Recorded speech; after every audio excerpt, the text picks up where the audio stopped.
Olá, seja bem-vindo. Está começando mais um Sala de Convidados Entrevista. Essa semana, nosso assunto em pauta é a anencefalia, a malformação congênita na qual os hemisférios cerebrais não são formados, sendo o tronco encefálico mantido, o que preserva alguns sinais vitais. Nesse caso, sabendo-se que a vida fora do útero é breve, seria antiético interromper essa gestação? A quem cabe essa decisão? A justiça? A igreja? A sociedade ou a gestante? Hoje eu converso sobre bioética e anencefalia com Sérgio Rego, presidente da Sociedade de Bioética do Estado do Rio de Janeiro. Sérgio, muito obrigada pela sua participação no nosso programa. Um prazer. Bom, primeiro de tudo eu queria começar te perguntando o que caracteriza o bebê anencefálico e que sinais vitais ele demonstra, porque me parece que isso é exatamente o que causa tanta polêmica, porque ele tem uma vida curta, mas ele tem os sinais vitais mantidos, ele tem o coração batendo. Então, o que caracteriza esse bebê anencefálico? Bom, a grande característica do bebê anencefálico é não ter o cérebro, né? Quer dizer, ele não ter a totalidade do cérebro. Algumas pessoas falam que pode ter apenas não ter parte, mas não. A anencefalia é aquela ausência completa do cérebro preservando o tronco cerebral. O que vai ter? Vai ter alguns movimentos respiratórios, vai ter batimento cardíaco, mas ninguém sobrevive grandes períodos dessa forma. Você pode manter em respiração artificial durante algum tempo, mas o fato é que são bebês condenados à morte. E uma vida breve, talvez, no máximo, brevíssima. Né? Quer dizer, a grande maioria morre em poucos minutos e horas. Assim, é raríssimo que você tenha pouco mais de dias, e esses casos que eventualmente aparecem aí mostrando meses não são de fato anencefalia. E desde quando se discute a questão ética e bioética da anencefalia? Pois é. Até interessante até diferenciar, né? Porque bioética e ética na questão da anencefalia são pontos um pouquinho diferentes. Eu diria que a questão sobre a ética relacionada às práticas de saúde, as questões relacionadas com a vida humana de uma maneira geral, elas sempre foram uma preocupação, cada período da história da humanidade com um determinado foco, de acordo com a cultura, com a compreensão que a época tinha sobre os problemas, e isso vai mudando muito com o passar do tempo. Quer dizer, você tem as interpretações que se dão, e a compreensão e as decisões que se tomam são todas coerentes com o que se compreende na época. Então, um determinado momento em que o conhecimento científico era muito pequeno, você tinha, por exemplo, uma importância muito grande da posição de religiosos. Por exemplo, São Tomás de Aquino defendia que a vida começava só a partir da animação da criança, quer dizer, então, a partir de 12 semanas. Essa decisão de que, por exemplo, de que quando começa a vida mesmo para as religiões, ela varia muito também ao longo da história. Também a compreensão que a medicina, que a ciência tem sobre vida, também varia muito. Quer dizer, se você pensar até a década de 60, morrer era o coração parar de bater. Né? Na década de 60, por conta da necessidade de transplante cardíaco, de repente você não podia fazer um transplante com o coração batendo. E mudou-se o consenso do que vai se considerar morte. Morte passou a ser morte encefálica. Ou seja, uma transformação absurda da compreensão das coisas. Então, a grande característica do anencefalo é não ter cérebro e não poder se realizar como pessoa. Então a bioética está sempre em construção, né, Sérgio? A bioética está sempre em construção, a bioética nada mais Junto com os avanços tecnológicos, com certeza. Sim, a bioética é a reflexão sobre as questões que afetam a vida das pessoas, dos animais não humanos, ambiente, né, e de uma forma permanente.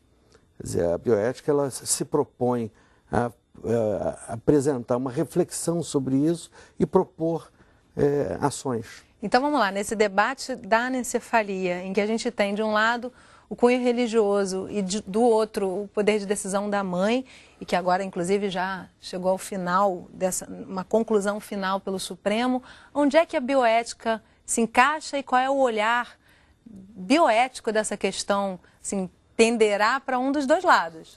Eu poderia até dizer que existem vários olhares, né? Vamos fazer primeiro essa distinção do olhar da religião. Quer dizer, a religião é importante para indivíduos, né? A gente não pode permitir, eu acho que essa é uma luta não só brasileira, mas é um esforço que se faz no mundo inteiro para que as religiões determinem políticas, né? É muito fácil, o Brasil aqui fica muito confortável, as pessoas ficam muito confortáveis criticando posições radicais de islâmicos, porque os xiitas virou até adjetivo para pessoas radicais. Não, a gente fica muito confortável criticando, mas na verdade você tem, nas nossas religiões que são mais comuns aqui no Brasil, também posições muito radicais.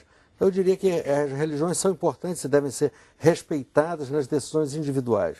Nas decisões coletivas, o que deve nortear é sempre uma posição laica. O que a bioética propõe é exatamente uma reflexão laica, ou seja, não contaminada pela interpretação de revelações religiosas, né? A interpretação laica dos fatos e das consequências que dispomos. Então,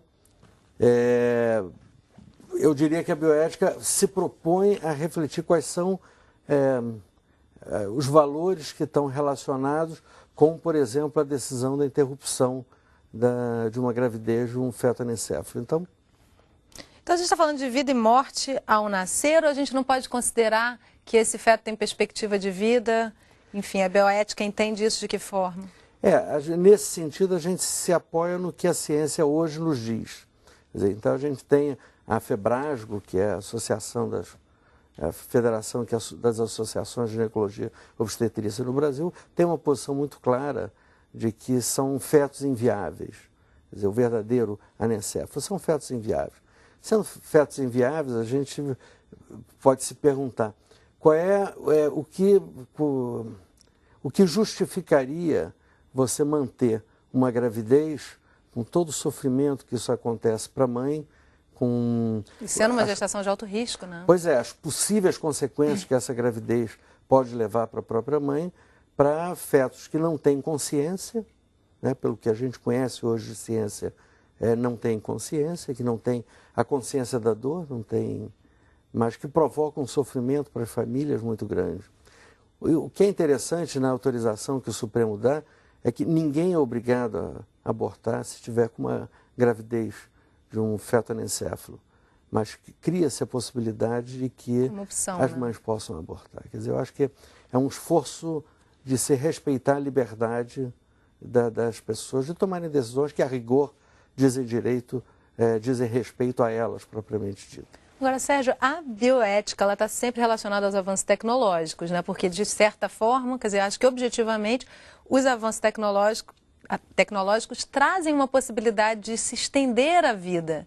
E aí, no caso de algumas doenças, algumas patologias, os religiosos também, principalmente nessa contramão aí, eles colocam que não, se a gente pode prolongar a vida, por que interrompê-la? Então, até que ponto esses avanços tecnológicos trazem à tona essa questão bioética no caso da anencefalia? Tá. Ou seja, até que ponto a gente prolonga e tem a possibilidade de se manter, em casos raros, bebês que chegam a 1 ano e pouco, 2 anos, anencefálicos? Mas não só anencefálicos. Qual é para a bioética, não é um tipo de anencefalia especificado? Mas não se encaixa no que se discute.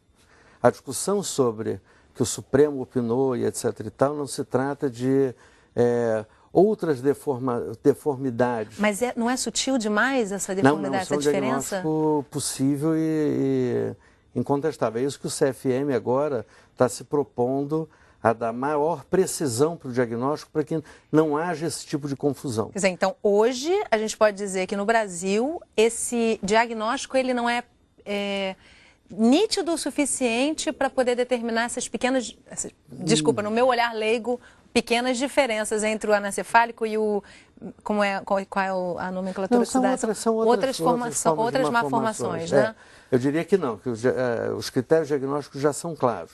O que o CFM quer é exatamente deixar bem claro para a sociedade, de uma maneira geral, criar um protocolo de diagnóstico, como se tem, por exemplo, para a morte encefálica. Quais são os passos, o que você tem que ver, mas não há, à luz do que se tem hoje de recursos, a possibilidade de confusão. Claro que um exame ou outro você pode ter um problema de posicionamento do feto nos exames que possa dar má interpretação, mas nada que persista. Agora, essa decisão do Supremo mexe com esses casos em que as crianças podem ter essa perspectiva de vida um pouquinho mais longa. Não, ou seja, porque exatamente abre você vai ter um protocolo, você vai ter critérios para que não haja dúvida. Tá? Embora eu, pessoalmente, diria que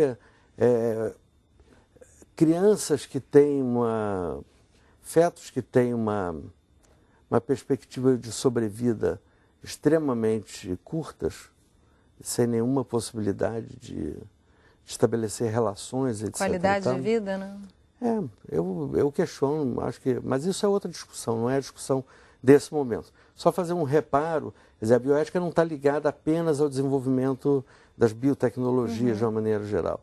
A bioética, ela se preocupa também com questões muito relacionadas com acesso a serviços de saúde, por exemplo. Sim, não, claro, mas os avanços tecnológicos colocam a bioética para trabalhar em algumas situações muito polêmicas, né? Tá, os avanços colocam, mas as outras situações também são polêmicas. Mas os avanços sempre polêmica, tem que gostar de uma polêmica trabalhar com bioética. Os avanços tecnológicos, eles desafiam, sem dúvida alguma. Agora, por exemplo, as dificuldades de acesso que fazem com que pacientes morram na fila, que pacientes morram a 50 metros do hospital, pacientes deixem de ter acesso, por exemplo, a tecnologias que poderiam salvá-los, isso também tudo é isso um objeto da bioética. Quer dizer, são as discussões de justiça. Quer dizer, é correto você conceder, por exemplo, só para ilustrar, conceder renúncia fiscal para quem paga um plano de saúde e assim você tirar recursos a rigor que poderiam estar investidos em uma população que não tem acesso, de fato? Não, sem dúvida a bioética abrange muito, vai muito além da discussão das células-troncos ou da anencefalia, acho que abrange uma temática grande, mas sempre envolvido com bastante polêmica. E a gente vai continuar conversando no próximo bloco, quero tocar no limite da dignidade humana, que com certeza também a bioética está bem envolvida aí. A gente vai fazer um rápido intervalo, mas volta já. Não sai daí.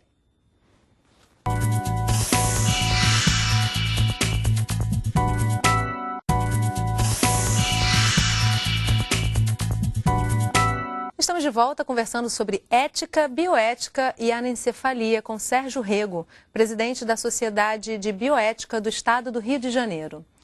Sérgio, a gente no bloco anterior tratou de várias questões que se referem à bioética e sobretudo sobre os avanços tecnológicos também, e a anencefalia, onde é que entra todo esse tabu e essa discussão aí.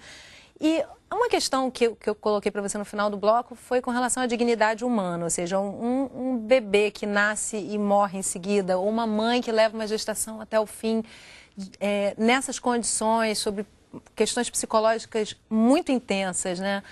Como é que a bioética trabalha isso ou leva isso para um processo como o do Supremo, por exemplo? Onde é que entra a bioética no entendimento da questão da dignidade humana, no tratamento da anencefalia especificamente?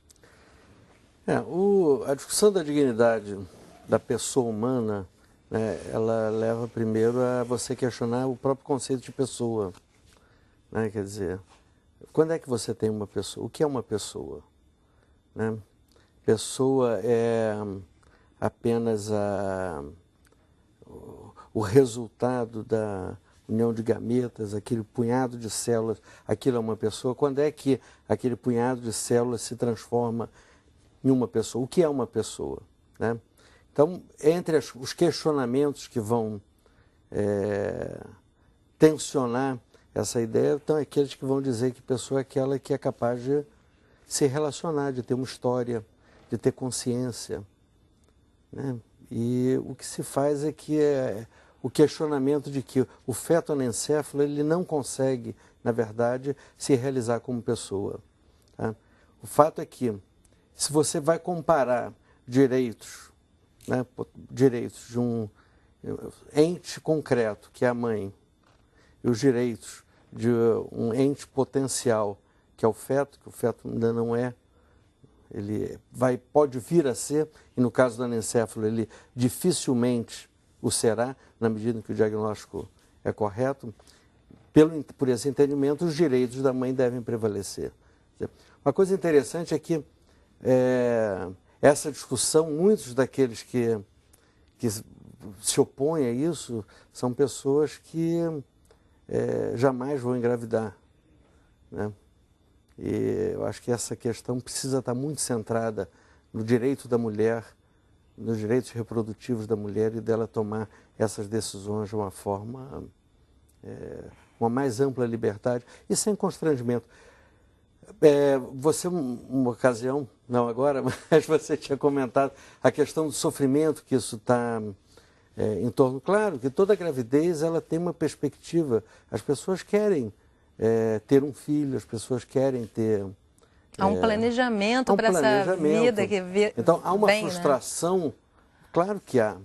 Então, não é uma resposta a uma frustração, mas é uma preservação de evitar o sofrimento dessa mãe, que teria até então ser obrigada a levar essa gravidez a termo, com todos os riscos inerentes a ela, carregando, como o ministro do Supremo se referiu, o útero como se fosse um caixão, né? Acho que não faz sentido tanto sofrimento. Acho que a gente deve preservar as mulheres desse sofrimento que não tem sentido. Como é que foi a atuação dos grupos de bioética, dos estudiosos dessa área, nesse processo do Supremo desde 2004? Na verdade, o nosso papel, eu acho que, claro que tiveram atores mais significativos, eu acho que alguns atores, especialmente alguns grupos de Brasília, são os mais significativos, mas de uma maneira geral, o movimento organizado de ONGs, feministas, elas tiveram uma interlocução grande nesse processo, promovendo essencialmente o debate. Eu acho que o que a gente melhor pôde fazer nesse processo todo foi participar do debate, questionar verdades que se colocavam como absolutas e que a gente mostrando que elas não eram tão absolutas e não tinham tanto respaldo, mesmo ético, para aquela afirmação. Mantendo, assim, enfaticamente a questão da liberdade individual. Quer dizer, não há possibilidade das pessoas serem obrigadas a abortar fetos anencéfalos, né? Se a mulher quiser levar a gravidez a termo, ela vai poder, sabendo dos riscos, etc. Ou seja, não há essa obrigação. Agora, uma questão que apareceu nessa conclusão do Supremo foi a palavra aborto. Ou seja, aí vamos entrar na questão ética, né? Para os grupos religiosos e os grupos contrários à interrupção dessa gravidez, é um aborto como qualquer outro. Para os grupos que defendem essa possibilidade de escolha da mãe, isso deveria ter um outro nome, uma vez que não é uma vida de fato que vá adiante. Onde é que a gente encontra um equilíbrio aí? De fato, como é que poderia ser chamada essa interrupção ou simplesmente uma interrupção? A interrupção terapêutica da gravidez, isso eu acho que é um termo feliz que foi criado, né, durante esse processo todo, até para que a gente desmistificasse um pouco a carga emocional que tinha em torno desse debate. Mais ou menos como, comparando, talvez uma comparação não muito feliz, mas como se acabou com a lepra no Brasil, né? Hoje você não tem mais lepra, você tem a doença de Hansen, mudaram o nome. Ou seja, isso torna a aceitação social muito mais fácil, porque não vem com aquele estigma bíblico que a lepra tinha, né? Então, aqui no caso, é a mesma coisa, é um pouco de desprover desse estigma que a prática teria, e com isso, na verdade, é mais apropriado, porque é uma intervenção efetivamente terapêutica, no sentido de prevenir danos para a mulher, e que não se caracteriza como aborto na medida em que não há propriamente vida. Houve uma resolução do Conselho Federal de Medicina há um tempo atrás, inclusive, declarando os anencéfalos, as crianças, os fetos anencéfalos como natimortos cerebrais, quer dizer, fazendo uma analogia com a morte encefálica, né? Quer dizer, para caracterizar mesmo esse fato, quer dizer, não há uma possibilidade de sobrevida e de vida. São fetos condenados. E os direitos humanos tendem a olhar para qual direção? Para a mãe ou para o bebê? Entra naquela questão que eu estava tentando falar, quer dizer, são direitos concretos, objetivos, e o outro são direitos potenciais, né? A rigor, sabe-se que a maioria das fertilizações, por exemplo, quer dizer, resultados, embriões que são resultados de uma fertilização, a maioria deles não sobrevive. Ou seja, a cada mês as mulheres eliminam, por não se implantarem no útero, conjuntos de células que poderiam vir a ser embriões e fetos e potencialmente crianças. No entanto, saem na menstruação por não se implantarem. Então, não dá para a gente pensar que esse conjunto de células pode ter o mesmo direito do que uma pessoa concreta. Até porque as gravidezes, a gente não tem nenhuma certeza de que gravidezes quaisquer irão a termo. Mas eu acho que a nossa preocupação aqui é não abrir o debate, não caminhar o debate para a discussão do aborto, propriamente dito.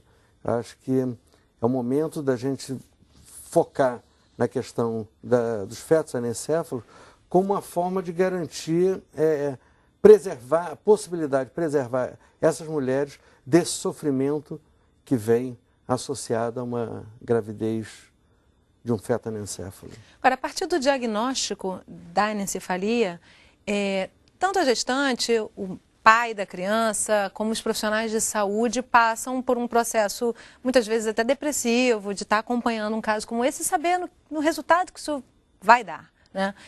Até que ponto, o que a ética tem a ver com isso? A ética pessoal do indivíduo, essa luta interna também de se entender e de tomar uma decisão, até onde que um ser humano consegue se entender hoje com o que a gente tem de conhecimento. Eu diria que é compreensível esse sentimento de vazio, claro, porque há expectativa. Uma sensação de impotência, né? Há expectativa, as pessoas estão ali com um outro propósito, é compreensível. Por outro lado, eu acho que a decisão deve ficar para a mulher. Eu acho que, inclusive, o marido, claro que eles devem conversar, etc. e tal, mas a decisão deve ser da mulher. É a mulher que carregará aquele embrião, aquele feto, e que cabe a ela a decisão de interromper, ainda que o marido não queira, por exemplo.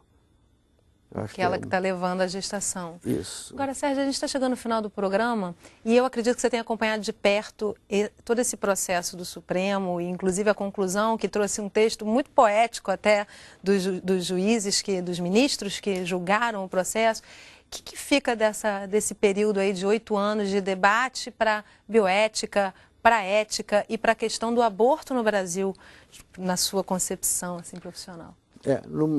Eu acho que foi um debate bastante importante. Acho bastante importante para a sociedade brasileira atentar para o seu direito de debater todos esses temas. Na verdade, não deveriam haver temas interditados para a sociedade debater. Muito pelo contrário, o que a gente precisa é abrir esses debates, abrir o debate sobre eutanásia, abrir o debate sobre a dignidade do momento de morrer. Hoje você tem bem mais aceita a ideia, por exemplo, dos cuidados paliativos, ou então da chamada ortotanásia, enquanto que pessoas estão morrendo, às vezes, com grande sofrimento, e a gente poderia ter, aí tentando resgatar o teu tema da dignidade da pessoa humana, que a dignidade delas fosse respeitada na hora de morrer, que não tivessem tanto sofrimento. E, efetivamente, devemos poupar ou procurar diminuir o sofrimento das pessoas de uma maneira geral, seja dos familiares, seja daqueles que estão enfermos, né? Então, eu acho que a grande lição é fortalecimento do Estado laico, quer dizer, a opção daqueles que, por razões religiosas, não desejam praticar determinados procedimentos tem que ser garantida. Eu acho que não se contesta isso. Agora, a decisão não pode estar fundamentada em uma interpretação de uma revelação. Porque senão a gente poderia dizer de qual revelação? Qual é a religião? Qual que deve imperar? Eu acho que esse é um dos grandes desafios da sociedade brasileira hoje, a reafirmação do Estado laico para que todos esses debates possam ser feitos sem interdição de origem religiosa. Até porque, fazendo o gancho do aborto, a Bíblia está cheia de referências no Antigo Testamento à práticas abortivas não como condenadas. No Estado italiano, eu acho que isso demonstra bem qual sempre foi o foco da discussão do aborto. O Estado italiano, até a década de 50 do século passado, o aborto era um crime contra o matrimônio, não contra a vida. Sérgio, muito obrigada pela sua participação no nosso programa. Prazer. Obrigada a você de casa que acompanhou o Sala de Convidados em Entrevista. Se você quiser rever ou gravar esse programa, entre no nosso site canalsaude.fiocruz.br. Se quiser fazer comentários, nosso e-mail é canal@fiocruz.br. Amanhã a gente conversa sobre movimentos sociais e anencefalia. Eu espero você. Até lá!